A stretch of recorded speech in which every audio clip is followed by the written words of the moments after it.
Friends,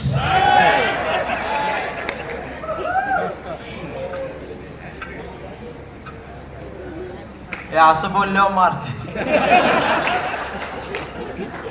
वाजवा टाळ्या.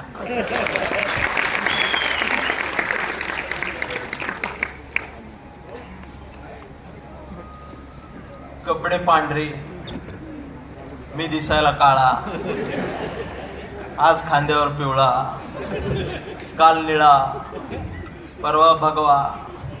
अनेक जण म्हणतील हे कुठं कुठं जाते, पण मनात तिरंगा आहे आणि तो कायम राहणार. साहेबांचं भाषण असं झालंय, मी लिहून देतो. आता ते त्यातलं तेवढंच कट करून करून तुम्हाला हिंदू विरोधी घोषित करणार. त्यात ते एक नंबर आहेत.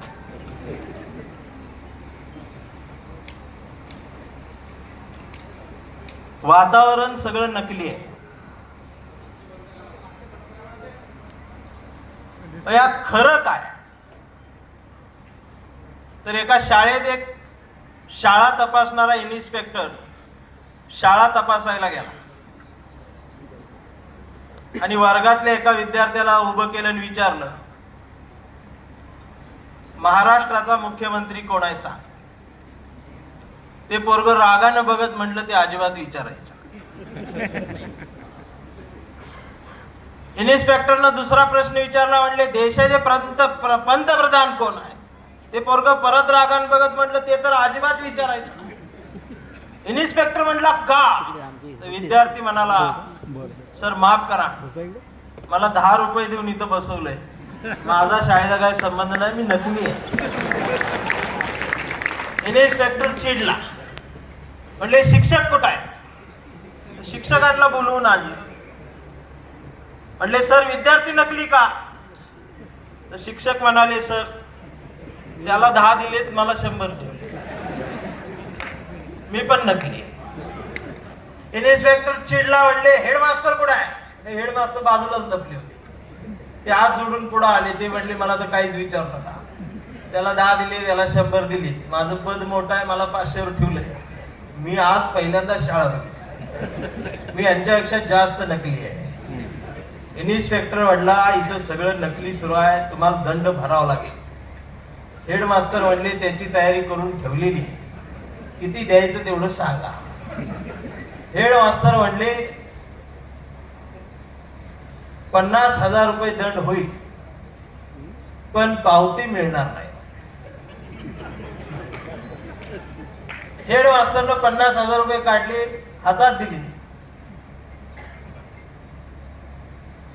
इन्स्पेक्टरनं पैसे मोजले, खिशात ठेवले. इन्स्पेक्टर हसत म्हणला, बरं झालं मी होतो म्हणून 50,000 ऐकलं, खरोखरचा आला असता तर गणित 5 लाखाच्या वर गेलं, मी पण नकलीच आहे. तर हेडमास्टर परत हसले, म्हणले काय झालं. अहो म्हणले जिथं शाळा नकली, विद्यार्थी नकली, मी नकली, शिक्षक नकली, तुम्ही नकली, तुम्हाला आता ज्या नोटा दिल्या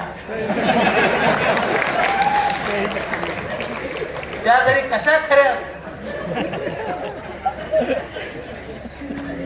त्या नकली चाललेल्या आजच्या वातावरणात या देशात खरं काय असेल तर ते या देशाचं संविधान. आणि संविधानाच्या चौकटीत बसून जी मागणी हा ओबी समाज करतोय ती त्यांनी पूर्ण केली पाहिजे. पण सध्या तुम्ही आम्ही सगळेच कट्टर आहोत. हे इतके कट्टर झालोय की माझी सुद्धा सर मी 10 वर्ष जात लपवून ठेवली हो, पण यांनी हुडकून काढलीच. तरी मी झाकून ठेवतोच, कारण मी सीझन नुसार जात बदलतो. ज्या महापुरुषाची जयंती येईल मी त्या जातीचा. या महिन्यात मी मातंग आहे, अण्णाभाऊंची जयंती सुरू आहे. समोरच्यांनी जो वाटून घेतल्यावर मी काय करतो.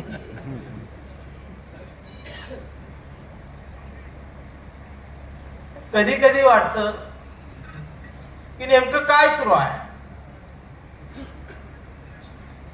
आज तुमची मागणी आहे, आज दुसऱ्या समाजाची मागणी आहे, इतर समाजांच्या अनेक मागण्या आहेत. या सगळ्यांच्या मागण्या बघून या मागणीचा अंत आहे की नाही? येणाऱ्या नव्या पिढीला आम्ही कुठला देश देणार आहोत? एक कवी म्हणून मी या गोष्टीकडे फार काळजीने बघतो.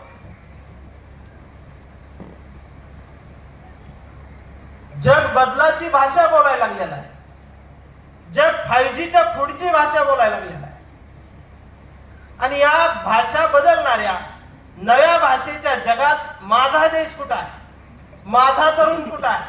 माझा ओबीसी SC ST कुठं आहे? हा प्रश्न मला पडतो. म्हणून आता सर्वांनीच, अगदी राजकीय लोकांनी, समाजकारणी लोकांनी आणि पब्लिकनं सुद्धा, सत्तेमध्ये असणाऱ्याही लोकांनी थोडा वेळ शांत घ्या, थोडासा पॉज घ्या आणि सर्वांनीच आता थंड डोक्यानं स्वतःच्या मेंदूचं ऑपरेशन करण्याची वेळ आलेली आहे. आणि ते ऑपरेशन केल्यानंतर एक नवा उजेड तुम्हाला जर मिळाला तर त्यात या देशाचं भलं आहे. आणि जर ऑपरेशन करूनही नवा उजेड दिसलाच नाही तर समजून जा आपण जगण्यासाठी दरिद्री म्हणूनच जन्माला आले. पेपर फुटीची बातमी तर मी बघतच होतो, पण 2 दिवस झाला हादरून गेलोय. पदव्याच विकत मिळतायत म्हणे. पुणे विद्यापीठामध्ये, ज्या विद्यापीठाला सावित्रीबाईंचं नाव आहे, डायरेक्ट पदव्या मागच्या दारानं. मग आम्ही काय करायचं? जिथं जाऊन ऍडमिशन घेण्यासाठी आमच्या मागण्या आहेत, त्या मागण्या राहिल्या आहेत बातम्यांमध्ये आणि तिथं डायरेक्ट पदव्याच आहे. म्हणून एक उदाहरण मला द्यावंसं वाटतं. उदाहरण वेगळ्या देशातलं आहे, दुसऱ्या देशात. या देशाची त्याचा काही संबंध नाही.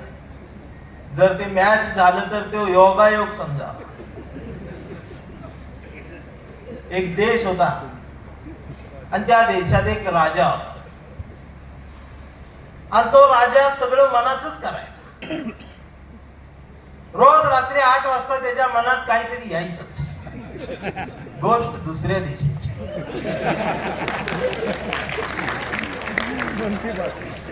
त्याच्या 8 वाजता मनात आली देशाचा बीपी वाढायचा.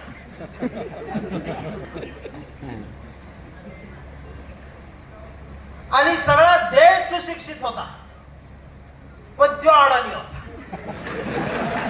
गोष्ट दुसऱ्या देशाची. आणि तो अख्ख्या देशाला येड्यात काढायचा. म्हणून मला तो आवडत होता. गोष्ट दुसऱ्या देशाची. ही सारखं सांगायला आपल्याला कट करून मला धरतील. आणि एकदा रात्री 8 वाजता नेहमीप्रमाणे त्याच्या मनात आलंच.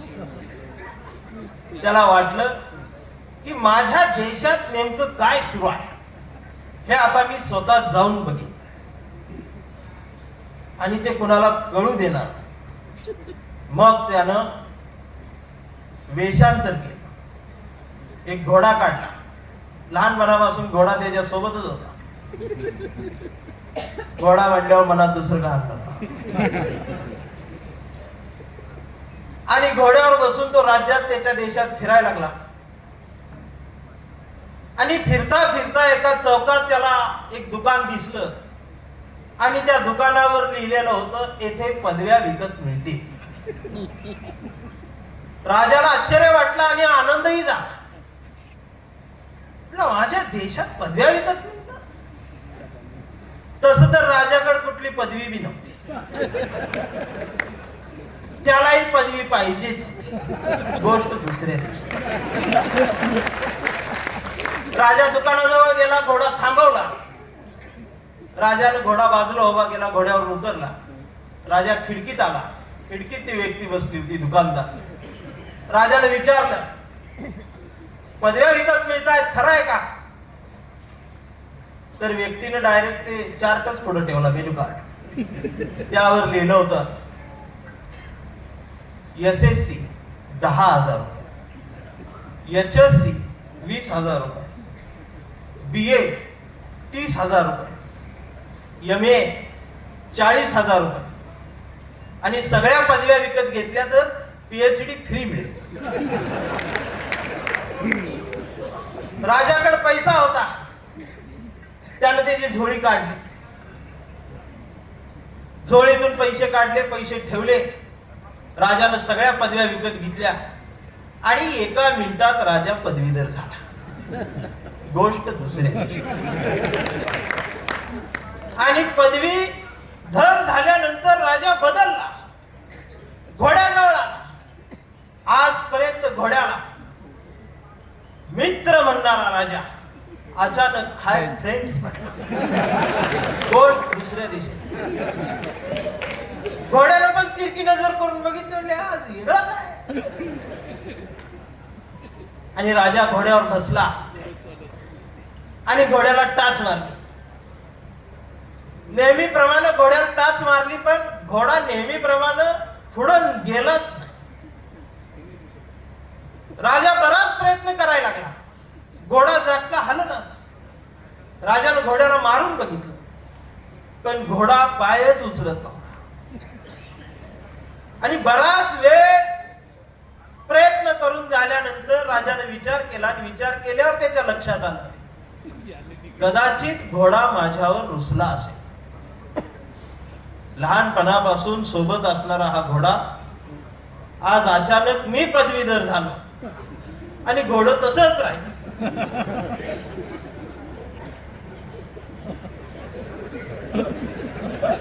म्हणून या घोड्याला सुद्धा एखादी पदवी आता मी घ्यायला पाहिजे तर घोडं तडीपार होईल.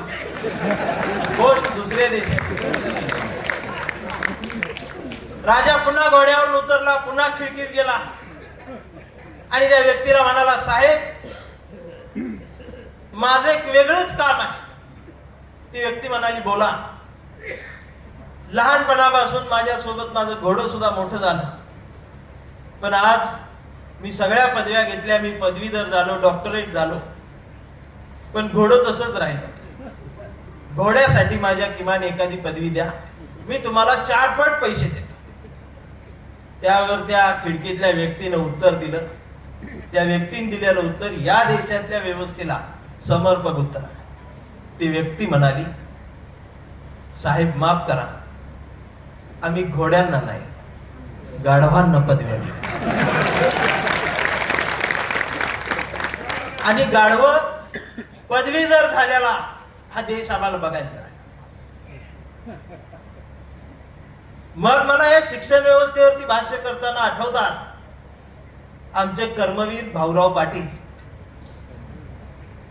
बहुजनांच्या पोरांना मांडीवर घेऊन बाराखडीची अक्षरांशी ओळख करून देणारे भाऊराव पाटील, मुला मुलींना छातीला कवटाळून शिक्षण देणारे आमचे साने गुरुजी या शिक्षण व्यवस्थेमध्ये. आणि बायकोच्या गळ्यातलं मंगळसूत्र घाण ठेवून विद्यार्थ्यांना पुरणपोळीचा घास भरवणारे सुद्धा याच महाराष्ट्रातले माटे गुरुजी सुद्धा इथंच आम्ही निर्माण केले.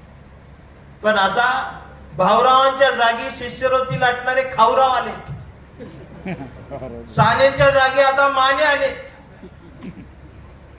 आणि माटे गुरुजींच्या जागी चौका चौकात दुकान उभं करणारे गावकरांचे मोठे आणि चाटे सुद्धा इथंच निर्माण झालेले. आम्ही जगायचं कसं, शिकायचं कसं हा प्रश्न आमच्या समोर उभा राहिलाय. कारण आमच्या मेंदूमध्ये शिक्षणाचा ध्यास नाही, बुद्धीमध्ये ज्ञानाचा वास नाही. अडाणी नाही आम्ही थोडेफार शिकलो, 1ली ते 10वी रोज प्रतिज्ञा बोललो, भारत माझा देश आहे. काही नाही, सगळे पोलिओचे डोस जेव्हा आम्हाला कळत सुद्धा नव्हतं तेव्हापासून पितो आहे. भारत माझा देश आहे. इथं येऊन बघा, प्रत्येकाच्या तोंडाला फेस आहे. सारे भारतीय माझे बांधव आहेत, कौरवांनाही लाजवतील असे चारा खाऊ पांडव आहेत. विस्तवासारख्या दंगली होतात, इथं प्रत्येक हाताला काम आहे. कारण बाबरीच्या ढिगाऱ्यावरती आता चोरीला गेलेला राम आहे. भाकरी मागणाऱ्यांचा, आरक्षण मागणाऱ्यांचा, जनगणना मागणाऱ्यांचा, ओबीसींचा हा देश एकाकी पडत चाललाय आणि जगाच्या नकाशात हा खरा देश रडत चाललाय. हा देश हसवायचा असेल तर तुम्हाला मनगट आवळली पाहिजे. हा देश पुन्हा फुलवायचा असेल तर तुम्हाला एकत्रित यावं लागेल.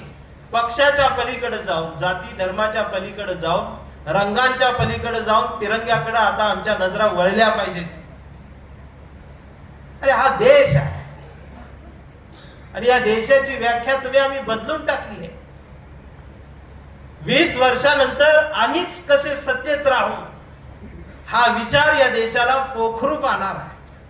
20 वर्षानंतर माझ्या देशातला तरुण, आज असलेला झेन झी, उद्याची येणारी झेन अल्फा, ही जगाच्या भविष्यामध्ये आम्ही कुठं असणार आहोत असा विचार करणारी सत्ताधाऱ्यांची विरोधकांची मीटिंगच देश स्वातंत्र्य झाल्यापासून इथं बसली नाही.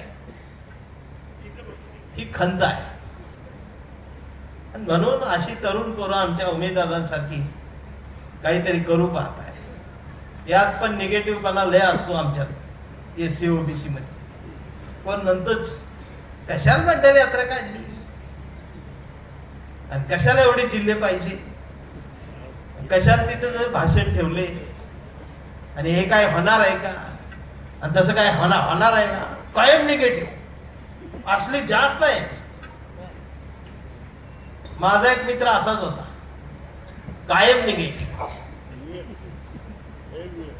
कविता उभीच का लिहिली, आडवी का नाही लिहिली, भिंत सरळच का बांधली, तिरकी का नाही बांधली, कायम आडवं लावायचं. आणि नेमकं त्याचं नाव विकास होत.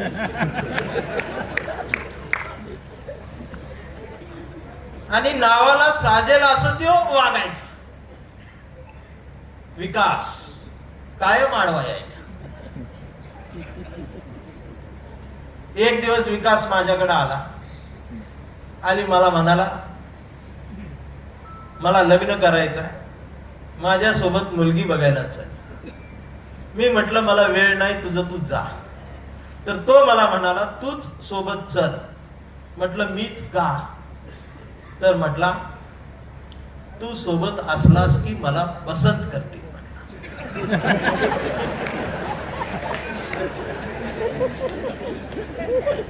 म्हणून मग मी त्याच्या सोबत गेलो. मित्र वनव्यामध्ये गेलो, गारव्यासाठी. पण इथं गारव्यामध्ये मी वनव्यासाठी.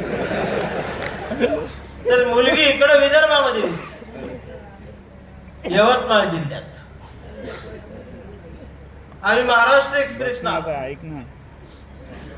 विदर्भ सुरू झाला, ते खिडकीत बसलो आणि सगळा इकडे विदर्भातला कापूस त्याला दिसायला लागला रानातला.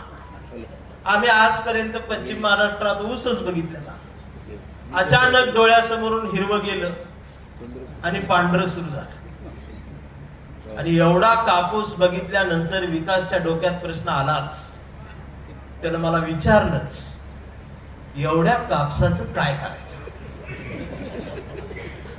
मी म्हटलं आपल्याला काय करायचं तुझं.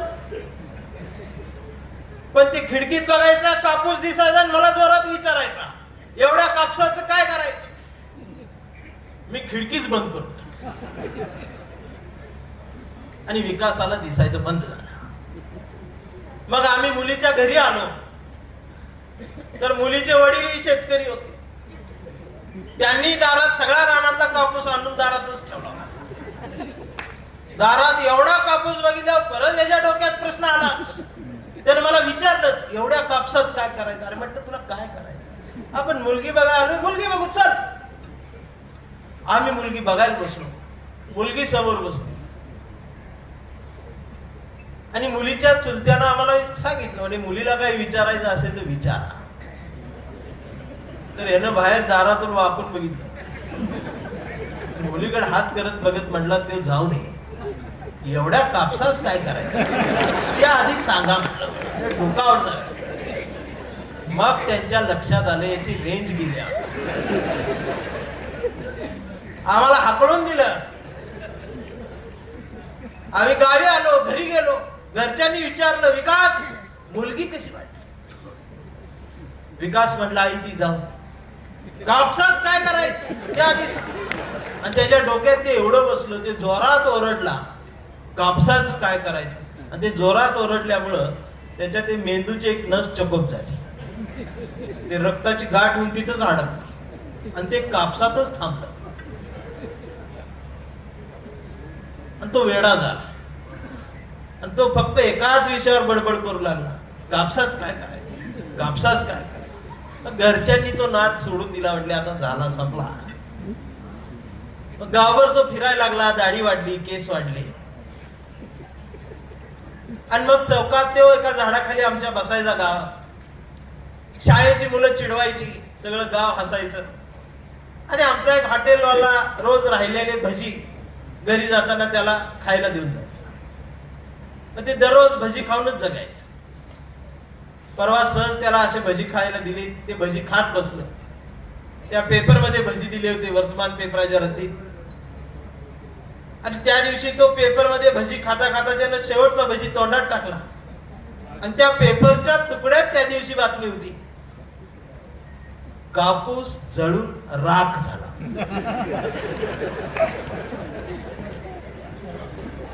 बातमी अशी असेल एका शेतकऱ्याचा कापूस जळून राख झाला वगैरे पण ते पेपर तुकडा असल्यावर फाटल्यावर तेवढेच शब्द राहिले होते कापूस जळून राख झाला आणि नेमकं यानं ते वाचलं आणि हा जोरात ओरडला जाळायला ठेवला होता कापूस म्हटला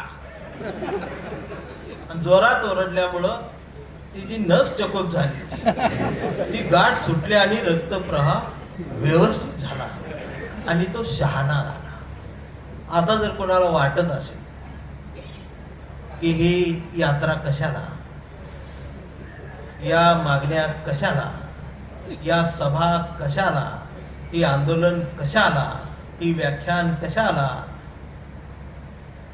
तर त्या निगेटिव्ह वृत्तीला माझं सांगणं आहे तुला जाळायचं आहे तू बस समाजाला याची गरज आहे आपली त्यामध्ये 1 फुटाची जागा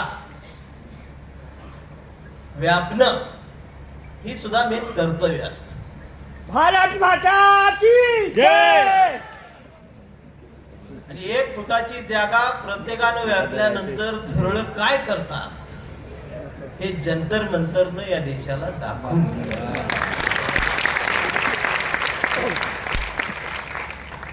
म्हणून आता जरा थोडस थांबा आणि बघा या देशात काय सुरू आहे मगाशी साहेबांनी फार महत्वाचा मुद्दा मांडला बागेश्वर बाबा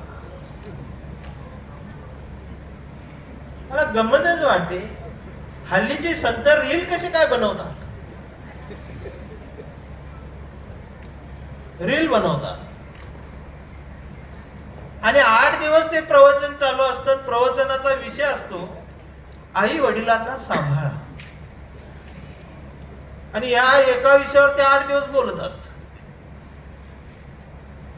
ते बोलणारे बिरडत असतं आणि ऐकणारे बिरडत असतात आणि कॅमेरे फक्त डोळे टिपतो आम्ही संत तुकडोजी बाबांची ग्रामगीता सोडली गाडगे बाबांचा खराटा टाकला आणि बागेश्वर बाबाचा दरबार धरला आणि बागेश्वर बाबाचा दरबार धरला की खरात बोट तोडतो कॅप्टन खरात 10वी नापास आणि त्यानं कलेक्टरचं डॉक्टरचं इंजिनियरचं बोट तोडलं ते चिंचेमधला चिचुका खाऊन आम्ही फेकायचो तो चिंचेचा चिचोका त्यानं 3.5 लाख रुपयाला विकला त्यानं विकला याचं कौतुक नाही तो विकत घेतला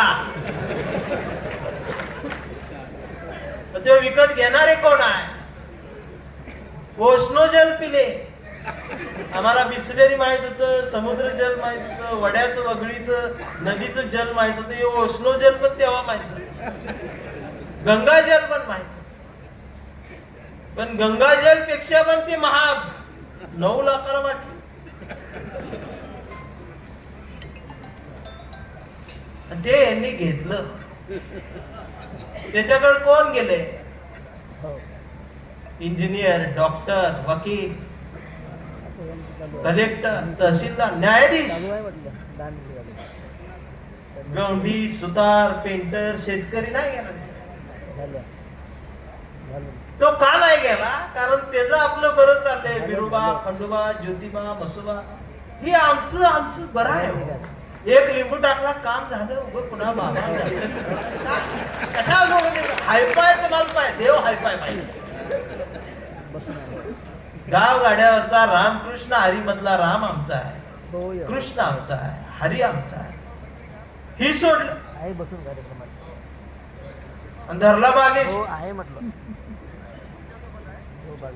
ते बी सगळ्या सीसीटीव्हीत कैद असते. तुम्ही चाललाय कुठं आणि तुम्हाला ओढतय कोण हे तरी लक्षात घ्या. शिकला कशासाठी आज? सगळा हा तुम्ही आम्ही जो करून ठेवलेला बट्या बोळ आहे आमचा. हा कुठल्या बोळातून आम्हाला घेऊन कुठं नेऊन सोडून येईल सांगता येईल. याच्यात काही कुठल्या राजकीय पक्षावरती माझी टीका नाही किंवा कुठल्या एका धर्मावरती टीका नाही. आता हे बघितल्यावर काही अंधभक्त मला खाली शिव्या दिली. हिंदू विरोधी, धर्म विरोधी, आमचा धर्म दिसतो. अरे धर्म वाचवते मी, बुडवतेस तू आणि विरोधी आम्ही.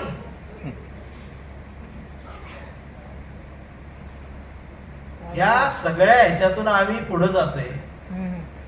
या नव्या पिढीला आम्ही काय द्यायला लागलोय आज? कट्टर छत्रपती शिवराय आमचेच, बाबासाहेब आमचेच, अण्णाभाऊ आमचेच. मग ते तसं म्हणतात म्हणून मी मग त्या जातीचा होतोय. मला पण जयंती आल्यावर फोन येतातच. चंदनशिवे एक विचारायचं होतं. म्हणजे काय तुम्ही नेमके कोण? मी म्हणतोय माणूस. हे टिपिकल उत्तर बंद करावं. नेमके सांगा. एससी. आता एससी म्हणल्या विषय संपला. पण नाही, इथंच विषय सुरू होतो. ओबीसी म्हणले विषय संपतो. पण नाही, इथं विषय संपत नाही. उलट इथं विषय सुरू होतो. तुमचं बी दुखणं तीच आहे आणि आमचं बी दुखणं तीच आहे. ओबीसीचं दुःख, एससी दुःख तीच आहे. जिथं विषय संपायला पाहिजे तिथं संपत नाही, तिथं विषय सुरू होतो. मग मला विचारलं, एससी मध्ये नेमके कोण? का सर, का विचारताय? तुम्हाला जयंतीला बोलवायचं होतं. मी म्हणतोय कुठल्या जयंती? ते म्हणतात तुम्ही आधी ते सांगा, मग आम्ही जयंती सांगू.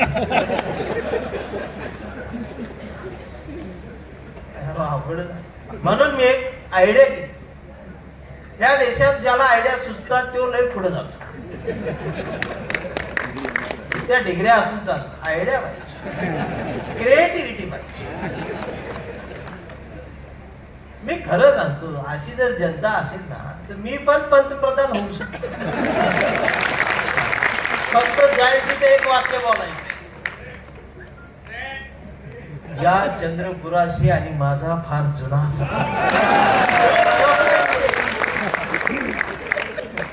तुम्ही इथनं येऊन तिथं मतदान करणार. आमचाच आहे. मी त्याला म्हणतो, सर माझा एक घोळ आहे. ते काय? आमची आई मातंग आणि वडील बौद्ध आहेत. अच्छा, मग तुम्ही अण्णाभाऊंनाही चालता आणि बाबासाहेबांना बी चालेल आम्हाला. दोन्ही जयंतीला या. आणि तुमची आई मातंग आहे, वडील बौद्ध आहे. मग म्हटलं सर घोळ पुढं आहे. ते म्हणले काय? आजोबा चर्मकार, आजी मराठा होते.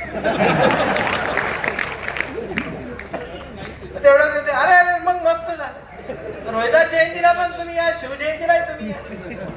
म्हटलं सर घोळ अजून पुढं आहे. ते म्हणले काय? एक भाऊ मुस्लिम आहे, 2 बहिणी ख्रिश्चन आहे. आता थोरली भाऊजाई म्हटलं आमची जैन आहे. मग मात्र ते डोकंच खाजून बोलू कस. म्हणून कवितेच्या ओळी येतात. त्याच्या आधी ते व्हॉट्सअपवरती येत कट्टर, ते असा भगवा झेंडा येतो, शोभ शिव सकाळ. ही नवीनच सकाळ आली, म्हणजे आता शिवाजी महाराज येणार आमची, उठा आपली सकाळ झाली. पण त्यांची झाल्यावर आमच्यानी बघितली, म्हणले भाऊ त्यांची झाली आपली करा. मग निळा झेंडा शोभ भीम सकाळ 11 वाजता. या दोघांची झाल्यावर तिसरा जागा झाला, म्हटलं त्यांची झाली यांची झाली आपली करा. म्हणले रंग, म्हणले पिवळा फिक्स आहे. मग पिवळा झेंडा शुभ लहू सकाळ. म्हणलं लहू कोण? ते म्हणले वर्ण आले आम्ही की. अजून आमच्या चांभार बांधवांनी रोहिदास सकाळ नाही काढली, त्यांना ती काढायची. त्यांचा महाराष्ट्रात रंगच फिक्स होत, ते एकदा फिक्स झालं की ती काढणार. आणि असलं बोलल्यावर मी मारतात, लय मारते. चौकात गेलो, कोण म्हणते मी हिंदू, कोण म्हणते मी मुस्लिम, कोण मी मराठा, मी ह्याव मी त्याव. मी मध्ये जाऊन म्हणतो मी भारतीय, लगेच मारतात. हे नवीन काय आलं, मी म्हणतोय मी जुना आहे, नवीन तुम्ही आहे, मग मारता. मी आधी गोराच होतो, मी रोज मार खाऊन मी काढला. आमदार साहेबांसारखं गोरा. म्हणून कवितेच्या ओळी येतात की सारे धर्म ग्रंथ वाचले, पान चाळताना फक्त एवढीच चूक झाली, बोटाला जिभेवर न्यावं लागलं. सारे धर्म ग्रंथ वाचले, पान चाळताना फक्त एवढीच चूक झाली, बोटाला जिभेवर न्यावं लागलं. मी धर्मालाच थुक्का लावला आणि मी माणूस झालो. परवा घर रंगवताना रंगांचीच फार भीती वाटली. लोक हरामी, घराचा रंग बघून माणसाची जात ठरवतात. म्हणून मी अख्खं घरच पांढरं शुभ्र केलं. मी जातीलाच चुना लावला आणि मी माणसाला. एवढं सोपं आहे, पण आम्ही किती अवघड करून ठेवले. ते आता जन आक्रोश मोर्चे निघतायत धर्माचे. त्यात आमचा पप्या घेतला, दिवसभर भाषणा देतो, दुसऱ्या धर्माला शिव्या देऊन नरड सुकलं त्याच. संध्याकाळी गल्लीत आला, गल्लीत येताना अस्लमच्या दारात यायला. त्या अस्लमचं घर बघून असं दात असं हेच करत होता. तेवढ्यात त्या घरातनं बिर्याणीचा वास आला. तेवढ्यात दातावर दात घासत घासत पाणी सुटलं. थोडं 4 पावलं आलं, परत मागं वळला. म्हणलं हे अस्लम महाराजा. अस्लम बी बाहेर आला. अस्लमला बघितलं, म्हणलं हे दिनभर उधर था, अभी बिर्याणी का सुगंध देखी इधर रुका है. लगे असलं बोलला, बिर्याणी खाएगा क्या? पप्या म्हटला खाएगा ना. पप्याला बसवला, अस्लमनं वाढलं. बरोबर अस्लमनं वाढताना मुद्दाम 4 नळ्या सोडल्या. मोठे मोठे मस्त पीस बघून टाकले बिर्याणी. पप्याने एक नळी उचलली, तोंडात टाकली, आतलं ओढलं, लागली समाधी. डोळे झाकले आणि घास चावत म्हटला, सर्व धर्म समभाव. अरे हो भारत आहे ओरिजिनल. माकडं उड्या मारल्या. आता उद्या मला मारते तीच बघा. त्यांचं अख्खं साहित्य संमेलन संपवलं एका वाक्यात. त्या गाड्यावर जावापर्यंत हा पप्या आहे आमचा. जोपर्यंत अस्लम आहे तोपर्यंत तुम्ही काही करा, इथं काय होणार. अरे हे कशाला भांडण. ही आधी यांच्यात भांडण लागली नाही म्हणून उपवर्गी करून आमच्यात भांडण.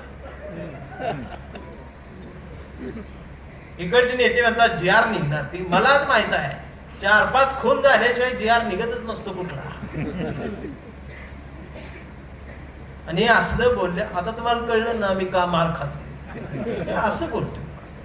आणि महाराष्ट्रामध्ये सध्या अख्ख्या राजकारणात ह्या सरकारला डायरेक्ट उराव घेणारा एकमेव नेता म्हणजे वडेट्टीवार साहेब आहे. तो अजिबात मागं पुढं बघा. आणि दुसरा साहित्यिक क्षेत्रात मी आहे.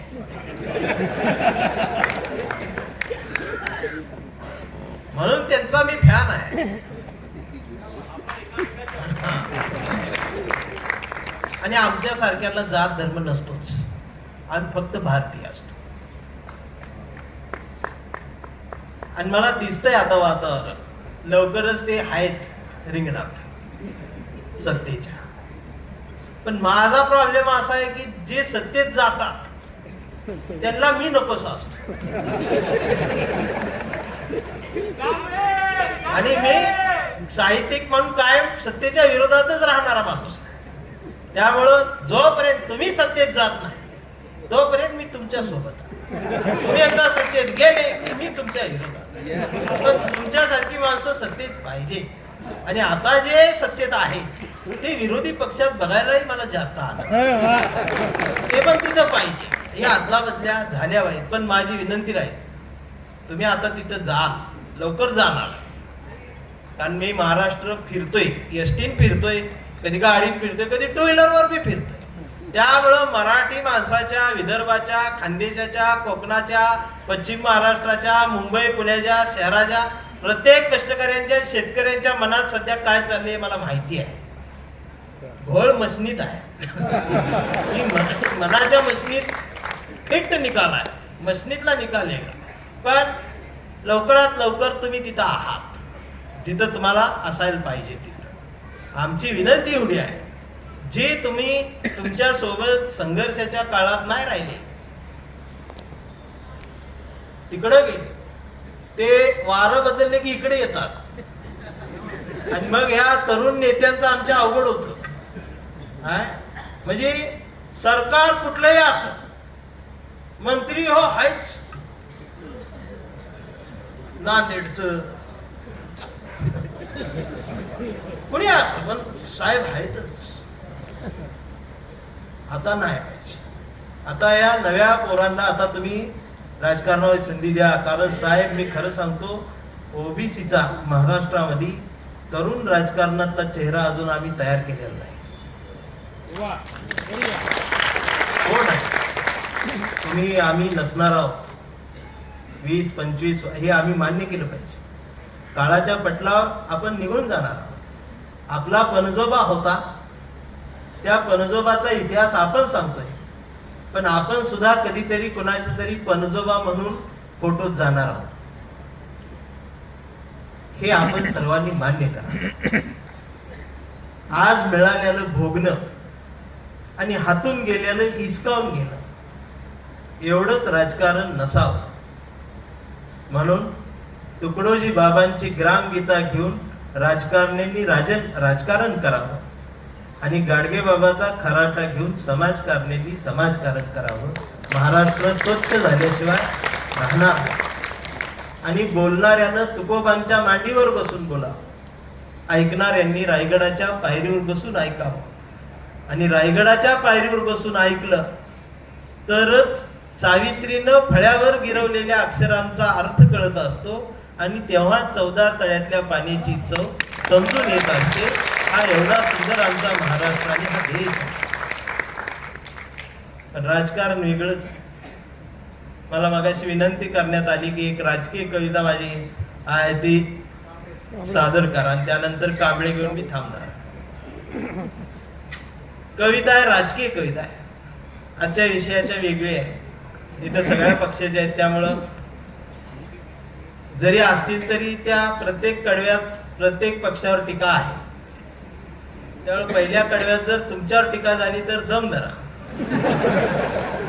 पुढच्या कडव्यात दुसरा आहे. तर इथं चंद्रपूरला आल्यावर एक सुंदर मुलगी रडत बसली होती. तिला मी जाऊन विचारलं, म्हटलं का रडती येत आहे? तर ती म्हणली माझा बॉयफ्रेंड हरवलाय, 8 दिवस झालं सापडत नाही. ती म्हणली त्याला खूप शोधतीये पण तो सापडत नाही, कुठं असेल? आणि मग मी विचार करायला लागलो की आजचा कार्यकर्ता तरुण कुठं असेल. तर त्याचा शोध घेता घेता ही सापडलेली कविता आहे. असेल तो इथंच कुठेतरी असेल, असेल तो इथंच कुठेतरी असेल. सकाळी सकाळी भोंग्यावर हनुमान चाळीसा म्हणत असेल. सकाळी सकाळी भोंग्यावर हनुमान चाळीसा म्हणत असेल आणि हनुमान चाळीसा म्हणता म्हणता तो कट्टर हिंदू झाला असेल. असेल तो इथंच कुठेतरी असेल आणि कट्टर हिंदू होऊन तो मातोश्रीवर गेला असेल आणि मातोश्रीवर धनुष्यबाण खेळत खेळत हळूच गुवाहाटीला पळाला असेल. असेल तो इथंच कुठेतरी असेल. गुवाहाटीला गेल्यावर झाडी डोंगर हॉटेल बघून मोहरला असेल, बहरला असेल आणि 50 खोके एकदम ओकेच्या घोषणा ऐकून तो गोंधळला असेल. असेल तो इथंच कुठेतरी असेल. तो परत आला असेल, त्यानं मशाल पेटवली असेल, कोणी तुतारी वाजवली असेल. पण मला धरून नेतील का, मला पकडून नेतील का, माझी चौकशी होईल का, मला अटक करतील का, या भीतीनं तो कमळाच्या फुलात लपला असेल. असेल तो इथंच कुठेतरी. मग कमळाच्या पाकळ्यांनी सुद्धा त्याचा आवळून आवळून फार रस काढला असेल आणि आयुष्यातला सगळा रस निघून गेल्यावर त्याची दाढी वाढली असेल आणि मग त्याला भारत दिसला असेल आणि मग तो हळूच भारत जोडोच्या यात्रेत गेला असेल. पण इथं नेमकं चालायचं कुणासाठी आणि कुठंपर्यंत हीच त्याला कळत नसेल आणि त्यानं हळूच नांदेड मध्येच हात सोडला असेल. असेल तो इथंच कुठेतरी असेल. पण चालता चालता त्याचं लक्ष घड्याळाकडे गेला असेल, वेळ कळली असेल. पण इथं काकाजवळ थांबू का पुतण्याच्या आठवणीत जगू हीच त्याला कळत नसेल. असेल तो इथंच कुठेतरी असेल. शेवटी सगळ्याच प्रमुख पक्षांचं दार ठोठवून झाल्यावर आपल्याला कुठंच न्याय मिळत नाही हे बघून तो अन्याय विरुद्ध चिडला असेल. मग त्याला बाबासाहेब आठवले असतील आणि तो हळूच RPI मध्ये गेला असेल. पण RPI मध्ये गेल्यावर त्याच्याच अध्यक्षाच्या कविता ऐकून त्याच्याच अध्यक्षाच्या कविता ऐकून त्याला वंचित झाल्यासारखं वाटलं असेल. तो इथंच कुठेतरी. त्या मुलीला म्हटलं, आमचा मंडल आयोगचा म्हणलं यात्रेचा समारोप आहे, इंदिरा गांधी हॉलला तो आला असेल, कोपऱ्यात कुठेतरी बसला असेल आणि म्हणलं वडट्टीवार साहेबाचं भाषण ऐकून तो पक्का माणूस आणि ओबीसी बनला असेल. पब्लिक बघून काळ बघून माझ्या कवितेत बदल होत असतो आणि माझं पण दुकान आहे. माणसं कुणी काही विकतात, लोक देश विकतात.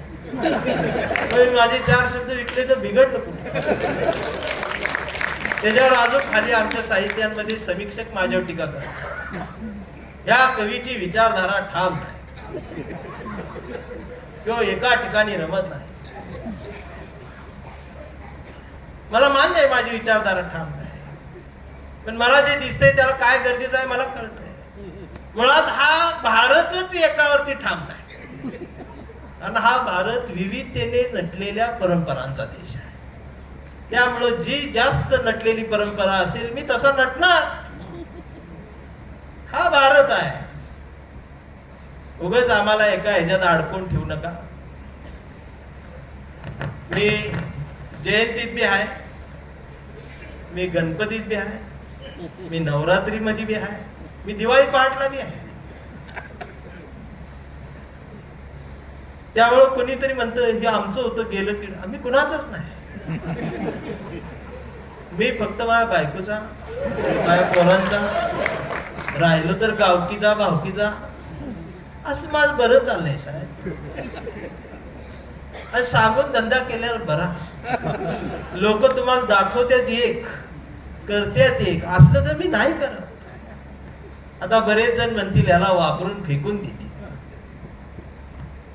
मग मला ज्यांनी वापरायचं त्यांनी वापरा, माझा वापर करून घ्या, मी त्यासाठीच बसलो. पण मी कुठेही गेलो, बाटली कुणाची असो, औषध माझा असणार आहे आणि मी ती बरोबर पाजणार. आणि औषध कुठलं आहे? औषध भारतीयाचं आहे. औषध शिव शाहू फुले आंबेडकरांच्या विचारात. आणि याच्यात कधी केमिकल मिक्स होत नाही, ते ओरिजिनल आहे. आम्ही जी दररोज खातोय ते आता आम्हाला कळलं ते बी डुप्लिकेट आहे. त्याच्यात इथेनॉल मिक्स होत नाही, ते प्युअर आहे. हा देशच त्यांचा आहे. तुम्ही घेऊन चाललाय कुठं? वेगवेगळं नवीनच बाबा रोज येते. मंदिरात चोरी झाली तर आम्ही बोलायला नाही. मध्ये मी काहीतरी बोललो तर मला 10 जणांनी फोन, तुमचा काय संबंध? आम्ही शबरी आमची येणार आहे.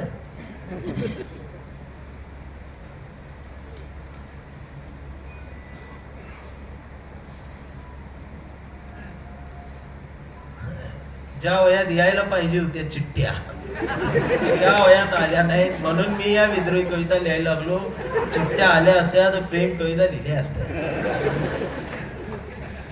मित्रांनो, काळ भयंकर आहे, म्हणून थांबा, थोडासा विचार करा आणि थंड डोक्यानं सगळ्यांनीच आता स्वतःच्या मेंदूचं ऑपरेशन करा.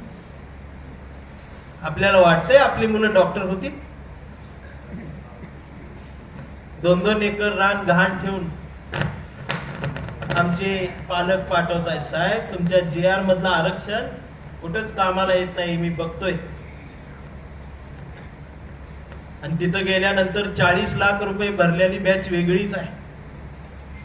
पेपरच्या 1 दिवस आधी त्यांना डायरेक्ट प्रश्नपत्रिका मिळते आणि आम्हाला पेपर देताना कळतं पेपर फुटलाय. पेपर दरवर्षी फुटतच होता, आम्हाला या वर्षी कळलं, कारण या वर्षी तो नीट फुटला नाही. दरवर्षी तो नीट फुटत होता, या वर्षी त्याला नीट फोडता आला नाही. आता भीती वाटते आमच्या आई वडिलांना, ताप आल्यावर दवाखान्यात जाऊ की नको? तो डॉक्टर तिथला आहे तिथला. तुम्ही बघा, विचार करा. आधी पेशंट आजारी पडले की अँब्युलन्स घरी यायची आणि त्याला घेऊन जायची वाजवत, मग त्याच्यावर उपचार व्हायचे. 4 दिवस उपचार झाल्यानंतर पेशंट बरं व्हायचं आणि मग चालत पेशंट घरी यायचे. मग सगळे मित्र परिवार मंडळी त्याला पार्ले घेऊन जायचे भेटायला. आता पेशंट चालत जात आणि अँब्युलन्स सोडायला जाताना ते बोलत जात, येताना गपचूप आणतात त्याला, नाकात कापूस घालून. बघा तुम्ही, ते डॉक्टर पण असा हँडग्लोव्ह काढतच ऑपरेशन थिएटर मधनं बाहेर येते, असा हात पुढं करून थांबते. सगळे नातेवाईक हाताकडे बघतात आणि डॉक्टर म्हणतो, शेवटी माझ्या हातात काय आहे? नातेवाईक म्हणतात, मग कुणाच्या हातात? डॉक्टर वर हात करून दाखवतो, तो देवाच्या हातात. वर त्यानं सगळ्या देवाच फोटो लावलेला असतो. नातेवाईक वर बघते, ह्यो आपला देव. त्यावर खाल्लं डॉक्टर बिल हातात ठेवतो असं म्हणतोय, बिल भरा आणि बॉडी घेऊन जा. नातेवाईकाच्या जवळच कोणतरी असतंय, तो येतोय, मुलगा नाही तर मुलगी. ती म्हणते बॉडी, ते म्हणते हा बॉडी, पप्पा गेले, अहो रात्री तर जेवले, फोनवर बोलले, असे कसे काय गेले? मग डॉक्टर म्हणतात, त्यानं बोलवल्यावर कोण थांबवलं? त्याचा विषय काढल्यावर सगळंच. तेवढ्यात ती मुलगी जोरात रडायला बघते, तेवढ्यात कंपाऊंडर येऊन म्हणतो, इथं रडू नका, लांब जाऊन नका, दुसरं गॅस करा, त्याचं बिल भरायचं. या वातावरणात जगायला साहेब, आमच्या जगणे हमीच नाही. आम्ही कोण आहोत? आम्ही खातोय काय ती सुद्धा डुप्लिकेट. मिसळते कोण, भेसळ करते कोण? अहो 20 वर्षांना आयुष्य कमी व्हायला, आरक्षणांना नोकरीला लागतोय पोरगा वयाच्या 40व्या वर्षी, आणि पहिल्या पगाराला शुगरच्या आणि बीपीच्या गोळ्या. नोकरी करावं, जगावं, काय करावं? तलवार गंजल्यावर लग्न. ज्या वयात रिटायर पाहिजे त्या वयात ही मुली बघत इंडिया. ही या देशाची परिस्थिती आहे, आणि असलं बोलल्यावर मारते. जाऊ दे म्हणून कविता घेतो कांबळे. आता हा कांबळे सगळीकडे आहे. बरेच जण म्हणतात आमचा कांबळे तिकडे का नेला. कांबळे तुमचा नव्हता. कांबळे एका जातीचा नाही. एखाद्या उच्चवर्णीय घरातली एखादी मुलगी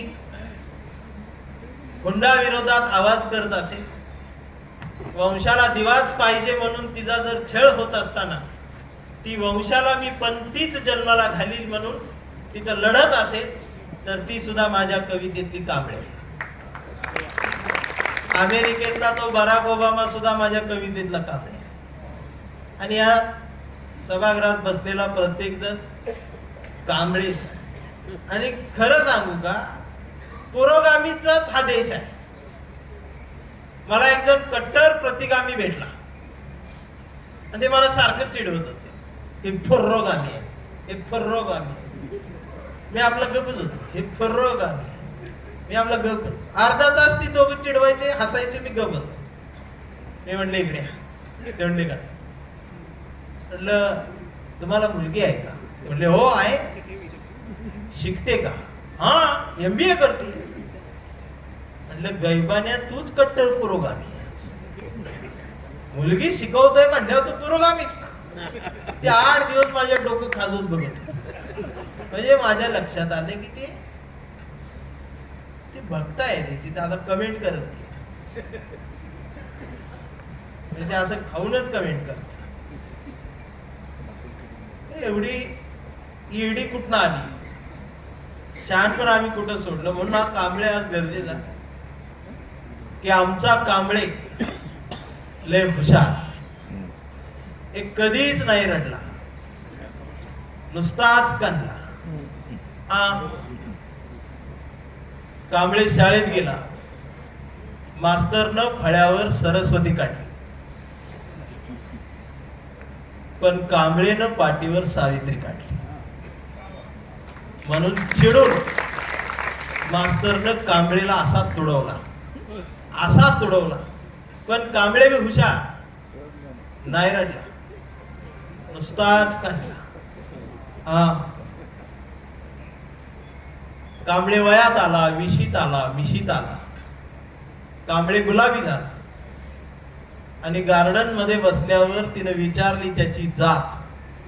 कांबळे म्हणला वेडे मी माणूस, माणूस माझी जात, प्रेमात कसली आली जात.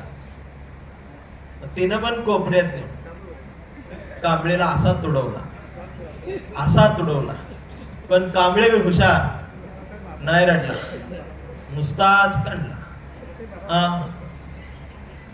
कांबळेचं लग्न ठरलं. घरचे म्हणाले मुहूर्त पहा.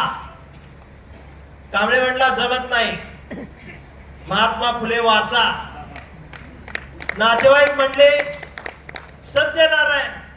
कांबळे म्हणला पटत नाही, बाबासाहेब वाचा. मग भावकी म्हणली जागरण गोंधळ बोकड तरी का. कांबळे म्हणला चालतच, गाडगे बाबा वाचा, प्राणी मात्रांवर दया करा. मग घरच्यांनीच दार लावून कांबळेला बोकाड शिजवून असा तुडवला, असा तुडवला. पण कांबळे बी हुशार, नाही रडला, नुसताच कांदा. मग कांबळे चळवळीत आला. मग कांबळे म्हणला जनगणना करा. एवढ्या वर्ष का थांबवून ठेवल्या? आणि सगळ्यांनी एकत्रित या जात सोडून ओबीसी म्हणून एकत्रित या, एससी म्हणून एकत्रित, माणूस म्हणून एकत्रित दिवसभर बोंबलत राहिला. मग संध्याकाळी सगळे एकत्रित आले आणि एकत्रित येऊन कांबळेला असा तुडवला. मग याला कळलं ही तुडवायला एकत्रित आली, जोडायला नाही, तुडवायला आली. पण कांबळे नाही रडले. आता उमेश दादा किती खळखळ नसणार, ते रोज भुकते आणि डाके संयोजक आहे, सगळ्याला एकत्रित या या या म्हणतात, पण ही तुडवते. कांबळे नाही रडला, नुसताच हा. ते कांबळेचा मुलगा ते रीलवर आहे, मोबाईलवर. ते रीलवर बघत बघत त्याला चळवळीचं काहीतरी दिसलं आणि परवा कांबळेच्या मुलानं कांबळेला विचारलं, डॅडा फुले शाहू आंबेडकर कोण डॅडा? ही संविधान भानगड काय डॅडा? मंडल कमिशन म्हणजे काय डॅडा?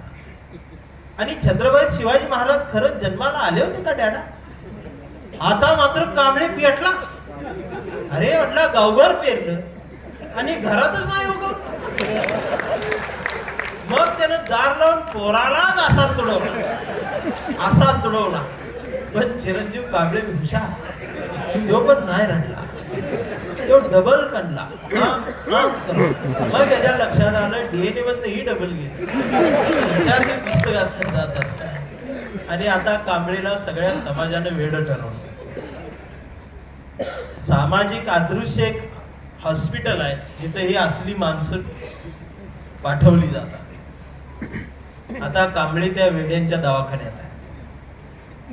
कांबळे वेड्यासारखं मानवतेच्या घोषणा देतोय. कांबळे वेड्यासारखं भारतीय व्हा म्हणून जपतोय. कांबळे वेड्यासारखं नव्या भाषेची, नव्या जगाची ओळख करून देऊ पाहतोय. कांबळे विज्ञानवादाकडे घेऊन जाऊ पाहतोय. पण कांबळेच्या एका हातात कुठल्या रंगाचा झेंडा नाही. कांबळेच्या हातात या देशाचा तिरंगा आणि मांडीवर संविधान त्यानं उघडून ठेवलंय. पण डॉक्टर सुद्धा कांबळेला शॉक देऊन तुडवला. पण कांबळे नाही रडत, नुसताच कंठ आम करून. हा कांबळे जोपर्यंत जिवंत आहे तोपर्यंत भारतीय जिवंत आहे. हा कांबळे जोपर्यंत जिवंत आहे तोपर्यंत आमचे शिव, शाहू फुले आंबेडकर आणि हा पुरोगामी विचार या देशातला कुणी हलवू शकणार नाही. आणि संविधानाला कुणी जर हात लावायचा प्रयत्न केला तर तिथं पहिल्यांदा मी जाऊन फक्त तिथं मिसळीत त्यांच्या, आणि मी मिसळल्यावर सगळाच अंधार,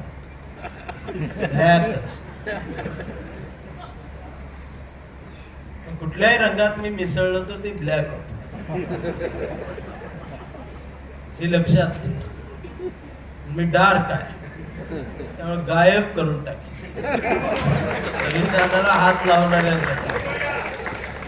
म्हणून जाता जाता एवढंच म्हणे, हा माझ्या बायकोने एक मला सांगितले, मला त्या सोशल मीडियावरचं साहेब काही कळत नाही, बायकोन सांगत असती रोज बोंबलं देणताय, शेवटला एवढं सांगत जावा.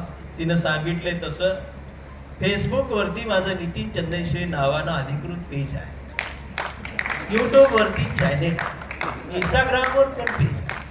माझ्या बायकोन सांगितलंय तसं ते लाईक करा, शेअर, कमेंट करा, फॉलो करा, सबस्क्राईब. ते माझं काय करायचं करा, नाहीतर राहू दे. पण महात्मा फुलेंना सबस्क्राईब करा, छत्रपती शिवाजी महाराजांना फॉलो करा, बाबासाहेबांना कमेंट करा, नाहीतर खरात. कधी कधी वाटतं साहेब खरात सुद्धा समाजात पाहिजे. तुमचं आमचं कोण ऐकत नाही, एवढं सांगून मी उद्या जाते म्हणून खरात बरोबर पाहिजेच, आणि तो दरवर्षी गावला पाहिजे. हे असलं बोलल्यावर मार. म्हणून एवढ्या सुंदर आयोजकांनी केलंय. मी या आयोजकांचं मनापासून कौतुक करतो की सगळेच झोपलेले असतात असं वाटत असताना कोणीतरी जागा असतं, म्हणून अजून देश लोकशाहीच्या उंबरठ्यावर थांबलेला आहे. तो हुकुमशहांच्या हातात न जाऊ देता पुन्हा लोकशाहीच्या रिंगणात आणण्याचं काम आपल्या सर्वांना करावं लागेल. आणि म्हणून मी जाता एवढंच म्हणेन की आभारांचे भार कशाला, सत्कारांचे हार कशाला, मनात एक घरटं बांधूया या देशाचं. या देशाच्या घरट्याला दार कशाला, झुळझुळत्या या कष्टकऱ्यांच्या झऱ्याला आपल्याही जगण्याचं पाणी देत राहूया. मिनमिनत्या या उजेडाच्या दिव्याला आपल्याही संघर्षाचा उजेड देत राहूया. आणि जोपर्यंत मंडल आयोग यात्रा आणि हा मोर्चा आणि हे आंदोलन तुमच्या आमच्या मनाला साथ घालत राहील, त्याला आयुष्यभर कायम प्रतिसाद देत राहा. एवढं बोलून थांबतो. धन्यवाद. आभार.